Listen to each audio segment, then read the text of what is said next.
We navigate the future using percentages every single day. We check our phones and see a 70% chance of rain, or we read the news and see risk models calculating the odds of a market crash or a military success. We treat these numbers as hard facts. In 1961, President John F. Kennedy had to make a high-stakes decision about a CIA-sponsored plan to invade Cuba. He asked his military top brass for an appraisal, and they calculated the mission had a 30% chance of success. But when that mathematically precise 30% reached the president's desk, it had been translated into words. The report called it a fair chance. Kennedy gave the green light. The Bay of Pigs invasion went ahead, and it was a complete fiasco. When a meteorologist predicts the temperature or wind speed, you can go outside and measure them. You can check if the forecast was right.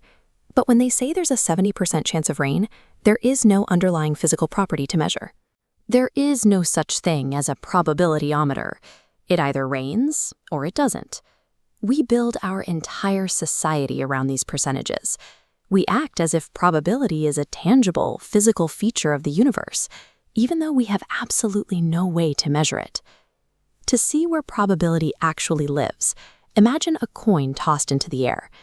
If I ask you the odds it lands on heads, you will likely say 50-50. While that coin is spinning, that 50% represents what statisticians call aleatory uncertainty. This is randomness about a future event that hasn't happened yet. The coin's path is active, and the outcome is truly unknown. Now, what if the coin lands, I slap my hand over it, and ask you the exact same question? Without looking, what are the odds it is heads right now? Most people will hesitate, but eventually they will still say 50-50. Think about what that means. The physical event has already happened. The coin is sitting there already heads or already tails. The physical randomness is entirely gone. That 50% no longer describes the physical coin at all. It has shifted entirely to epistemic uncertainty. That number now strictly describes your own lack of knowledge. The numbers we confidently use to predict the future aren't actually describing the future. They are mathematical reflections of our own present ignorance. This logic scales up far beyond parlor games.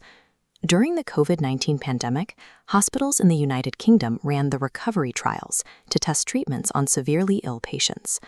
This chart shows the results of one specific experiment. Patients given a cheap steroid called dexamethasone had a massive drop in mortality compared to the standard care group.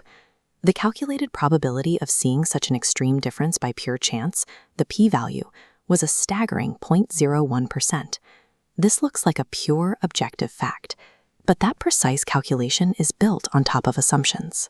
The statistical model assumes that every single patient had the exact same baseline chance of surviving. It also assumes that the observations were perfectly independent, meaning differing hospital environments or shifting care routines had no overlapping effects. In reality, those assumptions are technically false. People are different and hospitals vary. But the signal in the data was so strong that the mathematical model was incredibly useful, saving hundreds of thousands of lives. Outside of perfectly controlled, artificially closed systems like a shuffled deck of cards or a spinning roulette wheel, true, flawless, objective chance is a myth. Even in the most rigorous, peer-reviewed science, the probabilities we rely on are ultimately a constructed product of human judgment. If probability is just a made-up metric of my own ignorance, you might be wondering why I can't just invent any number I want. Why can't I simply claim with 99.9% certainty that I can jump off my roof and fly? The answer is that personal beliefs do not get a free pass. Subjective probabilities are meaningless unless they survive being tested against the objective, physical world. Meteorologists and statisticians evaluate this using tools like the Brier score.